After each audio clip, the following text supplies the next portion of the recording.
আজ আমি চিংড়ি মাছ ভুনা বানাবো। এইভাবে একবার বানিয়ে দেখতে পারেন। প্রথমে চিংড়ি মাছগুলো ভালো করে পরিষ্কার করে নিয়ে ওর মধ্যে নুন হলুদ মাখিয়ে কিছুক্ষণ ম্যারিনেট করে রেখে দেব।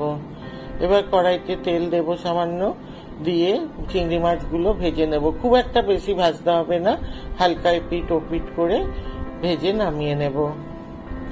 এইভাবে দেখুন হালকা হালকা কালার এসে গেছে, নিয়ে নামিয়ে নিয়েছি। এবার আবার একটু কড়াইতে তেল দিয়ে ছোট এলাচ দারচিনি লবঙ্গ আর একটু জিরে দিয়ে ভেজে নেব। ভাজার সুন্দর গন্ধ বেরোলে কিছুটা পেঁয়াজ কুচি দিয়ে দেব। পেঁয়াজ কুচিটাও হালকা লাল রং হওয়া পর্যন্ত ভাজতে থাকবো।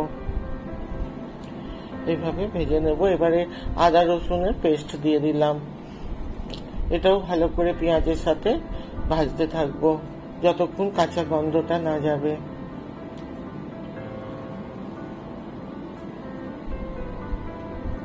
এবার কিছুটা টক দই খুব ভালো করে ফেটিয়ে নিয়ে দইটা দিয়ে দিলাম। এই সময় খুব কম আঁচ করেই দিতে হবে, নয়তো দইটা দিয়ে ফেটে জল বেরিয়ে যাবে।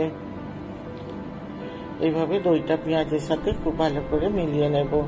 এইবারে রেগুলার মশলা যেমন লঙ্কার গুঁড়ো, কাশ্মীরি লঙ্কার গুঁড়ো, জিরের গুঁড়ো, ধনের গুঁড়ো, হলুদ গুঁড়ো দিয়ে খুব সুন্দর করে মশলাটা কষিয়ে নেব।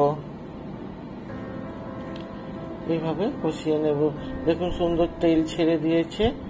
এবারে একটু আন্দাজ মতো নুন এবং সামান্য একটু চিনি দেব। দই দেওয়া আছে এই জন্য একটু চিনি দেব, দিয়ে খুব ভালো করে মিলিয়ে নেব। নিয়ে যে দই ছিল সেই বাটিটার মধ্যে অল্প একটু জল দিয়ে আমি ওটার মধ্যে দিয়ে দিলাম মশলাটার মধ্যে।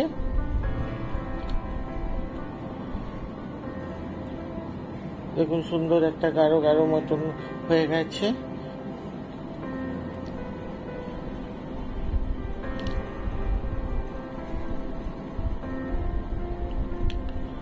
এবার তেল ছেড়ে দিয়েছে। এবার ভাজা চিংড়ি মাছগুলো দিয়ে মশলাটার সাথে সুন্দর করে কষে নেব। চিংড়ি মাছ তো বেশি খুব একটা টাইম লাগে না, এইভাবে বানিয়ে দেখতে পারেন। আশা করছি সবার খুব ভালো লাগবে। আবার সামান্য একটু জল দেবো, যে যেমন এইভাবে শুকনো খেতে পারেন বা সামান্য একটু জল দিয়ে একটু মাখা মাখাও করে নিতে পারেন, যে যেমন পছন্দ করেন। এটা পোলাও ভাত সবকিছুর সাথেই ভালো লাগবে। এইভাবে দেখুন সুন্দর একটা মাখা মাখা গায়ের সাথে মিলে যাচ্ছে চিংড়ি মাছগুলোর সাথে। এবার উপর থেকে একটু কাঁচা লঙ্কা ধনে পাতা দিয়ে দেবো। উপর থেকে এইভাবে ধনে পাতা কাঁচা লঙ্কা দিলে একটা ধনে পাতা কাঁচা লঙ্কার খুব সুন্দর একটা গন্ধ বেরোয়। এবারে আমি এইভাবে পরিবেশন করব। যদি ভালো লাগে লাইক করুন, শেয়ার করুন, সাবস্ক্রাইব করুন।